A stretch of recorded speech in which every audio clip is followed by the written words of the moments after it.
Good morning. My name is John Hoctor. I'm the Vice President of Government Relations for the American Cancer Society, and I want to thank you all for taking time to be here with us today on the Great American Smokeout. I know many of you have traveled great distance, and I appreciate that. Today, we're going to celebrate 5 years of success of one of Ohio's biggest public health wins. On this day exactly 5 years ago, the first round of signatures were turned in to the Secretary of State's office, marking the beginning of our Smoke-Free Ohio initiative. Throughout this campaign, we've had and continue to have a huge number of volunteers, endorsers, and other groups backing Smoke-Free Ohio. I want to recognize a few of them today, and I may miss some, and if I do, I apologize.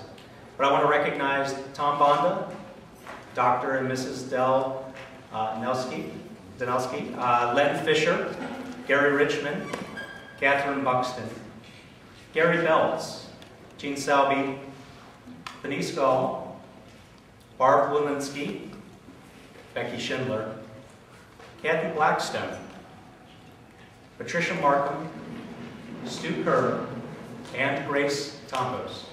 Thank you all for being here. I would like to also recognize a couple of people without whom this wouldn't have happened from our organization. And with that, Tracy Sabetta, thank you, and Susan Jaggers, thank you very much. Without whom this wouldn't have been possible. The American Heart Association, the American Lung Association, the Association of Ohio Health Commissioners, Campaign for Tobacco-Free Kids, the Ohio Hospital Association, the Ohio State Medical Association, and the American Cancer Society.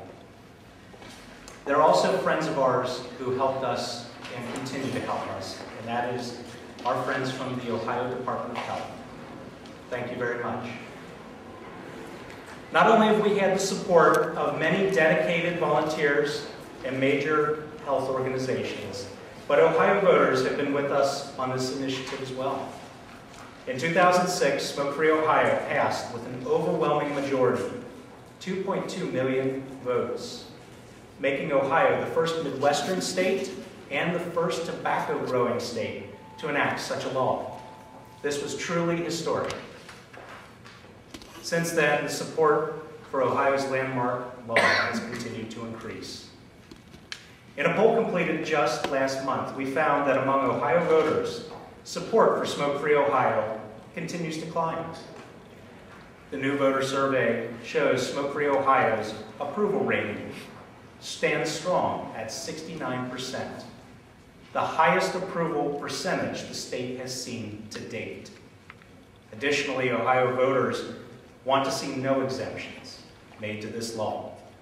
According to the poll, 73% of those surveyed agree that business owners need to stop fighting the law and start abiding by it.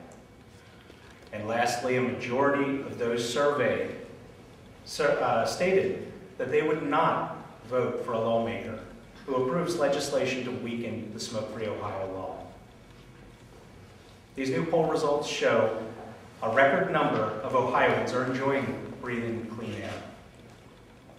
More Ohioans are enjoying smoke-free workplaces and public places than ever before. You're going to hear two of them today.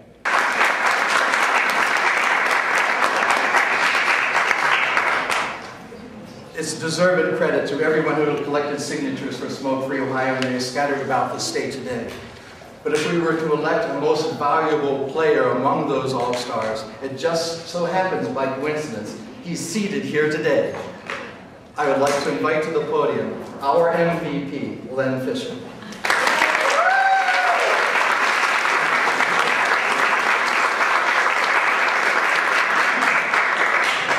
Wow, what an inspiration. Breathe in and breathe out. Started right off the bat. 5 years ago, you couldn't have done that right here in this room. Or you wouldn't have wanted to anyway. I suppose you could have, but it wouldn't have been a good thing. Well, ladies and gentlemen, I'm here to tell you I grew up in Detroit, and I was what they used to call a sickly kid.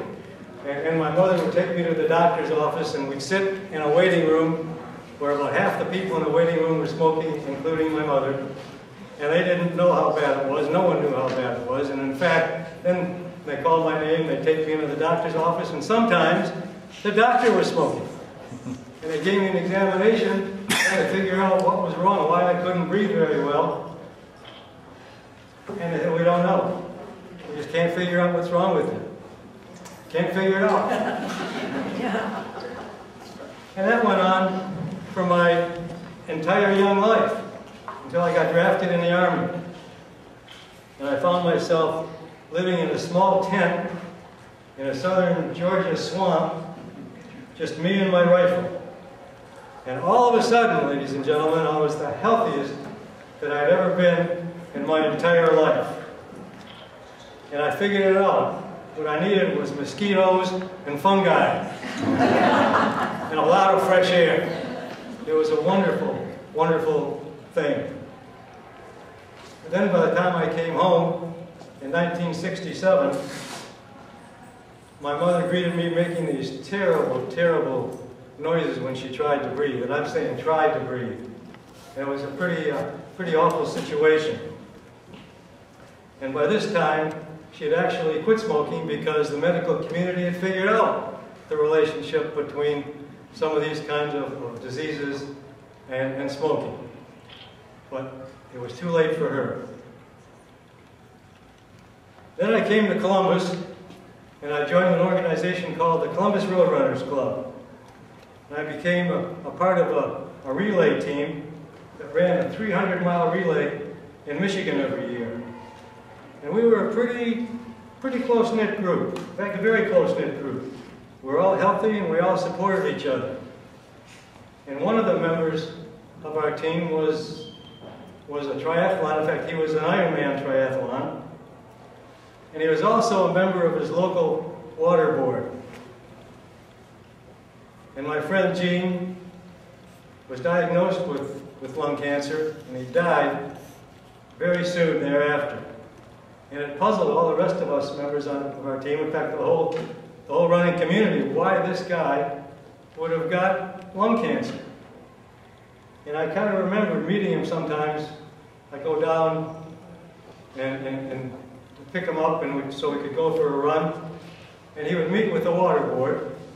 Everybody else in the water board were smokers. And they'd meet in a restaurant. Half the other people in the restaurant were smokers too. And they do this every day for a couple of hours. They'd sit in a smoky atmosphere. And it was part of a kind of a good old boys club. And they just did it. It was just part of what you did. You sat in the smoky room and you smoked and you talked about water.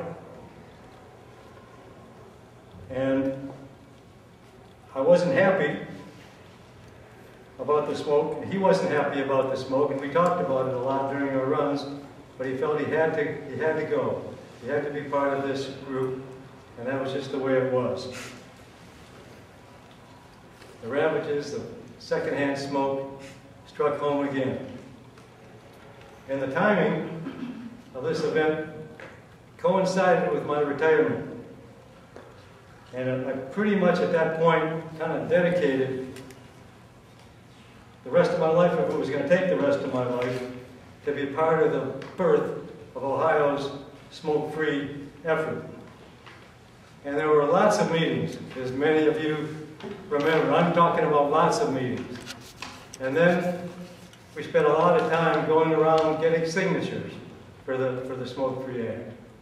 And it was telling everybody, vote no on 4 and yes on 5. And that was the watchword in those days. And we had to explain it to people. And how important it was that they understood which was which, since tobacco companies had put out this ruse. And we got signatures. We got lots and lots and lots of signatures everywhere we went. It was a wonderful thing.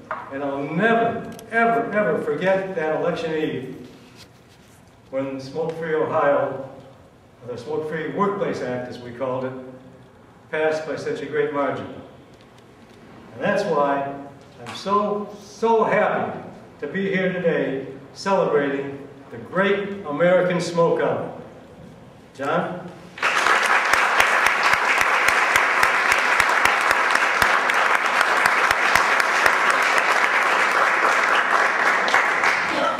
thank you, Gary, and thank you, Len. As you've heard here today, Ohio's smoke-free law has proven to be popular, effective, and well-respected. Our smoke-free law has served as a model legislation that many states have looked to as a guiding example. Michigan, for instance, worked on their smoke-free legislation earlier this year. They looked at Ohio's landmark Smoke-Free Workplace Act as a foundation. The year that Ohio went smoke-free marked a tipping point, accelerating the national smoke-free trend. This map here shows where we stood as a nation just 5 years ago. And this map has shown how far we've come.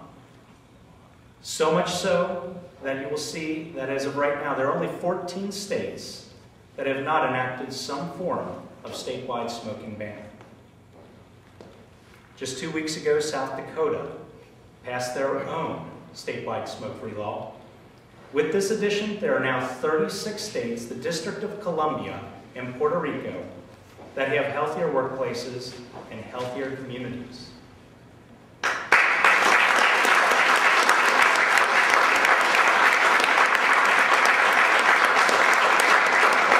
This means that today nearly 80% of the U.S. population is protected from secondhand smoke alone.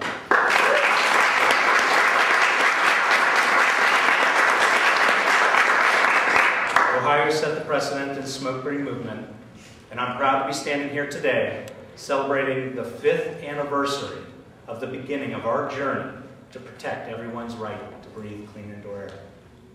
And I'll take any questions from the press at this time. What's been the experience with enforcement? I think that the enforcement has gotten better. Compliance is starting to happen with this law. We've seen the numbers trending in that direction. And the people who get it understand it now, and they've stopped resisting over the past 4 years. I also know that with some of those who are standouts, we saw a recent ruling in the Bartek case rendered by the appellate court 2 days ago. That was to uphold the smoking ban and the enforcement of that ban by the Ohio Department of Health. Any other questions? I remember during recent